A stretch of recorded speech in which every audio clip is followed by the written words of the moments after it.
Hi friends, இன்றைக்கி நம்ம கிச்சனில் மலேசியாவில் ரொம்பவே ஃபேமஸாக இருக்கக்கூடிய நாசி லமக் தான் செய்ய போகிறோம். அந்த பிளாட்டரில் சிக்கன் இருக்கும், ஃப்ரை பண்ண வேர்க்கடலை, வேக வச்ச முட்டை, கட் பண்ண குக்கும்பர், ஃப்ரை பண்ண நெத்திலி, கருவாடு தொக்கு, தேங்காய் பால் சாதம், இது எல்லாமே இருக்கும். ஃபஸ்ட்டு நம்ம ஃப்ரைடு சிக்கன் செஞ்சுக்கலாம்.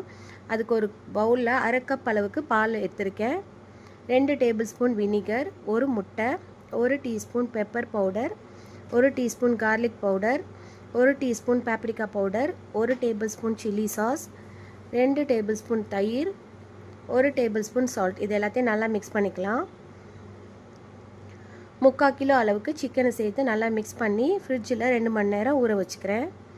இப்போ ரைஸ் செய்கிறதுக்கு தேங்காய் பால், பாண்டன்ட் லீவ்ஸ் நிறையவே சேர்த்துக்கணும், உப்பு, ஊற வச்சுருக்க ரைஸ், 2 டேபிள் ஸ்பூன் தேங்காய் எண்ணெய், இது எல்லாத்தையும் நல்லா மிக்ஸ் பண்ணிவிட்டு ஸ்லைஸ் பண்ண 2 பீஸ் இஞ்சியும் சேர்த்து வேக வச்சுக்கலாம். இப்போ எண்ணெயில் வேர்க்கடலையை ஃப்ரை பண்ணி எடுத்துக்கலாம். அதே எண்ணெயில் நெத்திலியை ஃப்ரை பண்ணிக்கிறேன். ஃப்ரை பண்ண நெத்திலியை கொஞ்சமாக இடிக்கல்ல சேர்த்து இடித்து எடுத்துக்கணும். 50 கிராம் அளவுக்கு காஞ்ச மிளகாவை 1 மணி நேரம் தண்ணியில் ஊற வச்சு மிக்ஸர் ஜாரில் சேர்த்துருக்கேன். அதை கோர்ஸ் பேஸ்ட்டாக அரைச்சி எடுத்துக்கலாம். நெத்திலி ஃப்ரை பண்ண ஆயிலே நம்ம அரைச்சி வச்சுருக்க சில்லி பேஸ்ட்டு சேர்த்து 3 நிமிஷம் எண்ணெயிலே வதக்கணும். கட் பண்ண 2 தக்காளி சேர்த்துட்டு தக்காளி லைட்டாக வெந்ததுக்கப்புறம் 10 பல் பூண்டை க்ரஷ் பண்ணி சேர்த்துக்கிறேன்.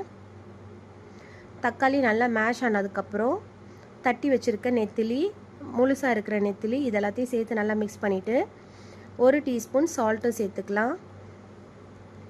இதை நல்லா வெந்து வந்ததுக்கப்புறம் 2 வெங்காயம் ஸ்லைஸ் பண்ணி சேர்த்துக்கிறேன். இது எல்லாத்தையும் நல்லா மிக்ஸ் பண்ணிவிட்டு எண்ணெய் பிரிஞ்சு வர அளவுக்கு வேக வச்சுக்கணும். ஃபைனலாக 3 டேபிள் ஸ்பூன் அளவுக்கு கரைச்ச புளி சேர்த்துட்டு 1 டீஸ்பூன் சால்ட்டும் சேர்த்து நல்லா மிக்ஸ் பண்ணி புளியோட பச்சை வாசனை போகிற அளவுக்கு வேக வச்சு எடுத்துக்கணும். இப்போ நம்மளோட நெத்திலி கருவாடு சம்பா ரெடி ஆயிடுச்சு. ஃப்ரைடு சிக்கனை கோட் பண்ணுறதுக்கு 1 கப் அளவுக்கு மைதா மாவு, 1 teaspoon chilli powder, 1 teaspoon garlic powder, 1 teaspoon salt, இது எல்லாத்தையும் நல்லா சலிச்சிட்டு ஃபைனலாக மிக்சட் ஹர்ப்ஸ் சேர்த்துக்கிறேன். இது எல்லாத்தையும் நல்லா மிக்ஸ் பண்ணிவிட்டு ஊற வச்சுருக்க சிக்கனை கோட் பண்ணிக்கலாம். ஐஸ் வாட்டரில் 5 மினிட்ஸ் டிப் பண்ணி எடுத்துகிட்டு திரும்பவும் மாவில் கோட் பண்ணிக்கணும். நல்லா ப்ரெஸ் பண்ணிவிட்டு எக்ஸ்ட்ரா இருக்கிற மாவை இந்த மாதிரி ஷேக் பண்ணி எடுத்துக்கலாம். எண்ணெய் சூடானதுக்கப்புறம் கோட் பண்ணி வச்சுருக்க சிக்கனை சேர்த்துக்கலாம்.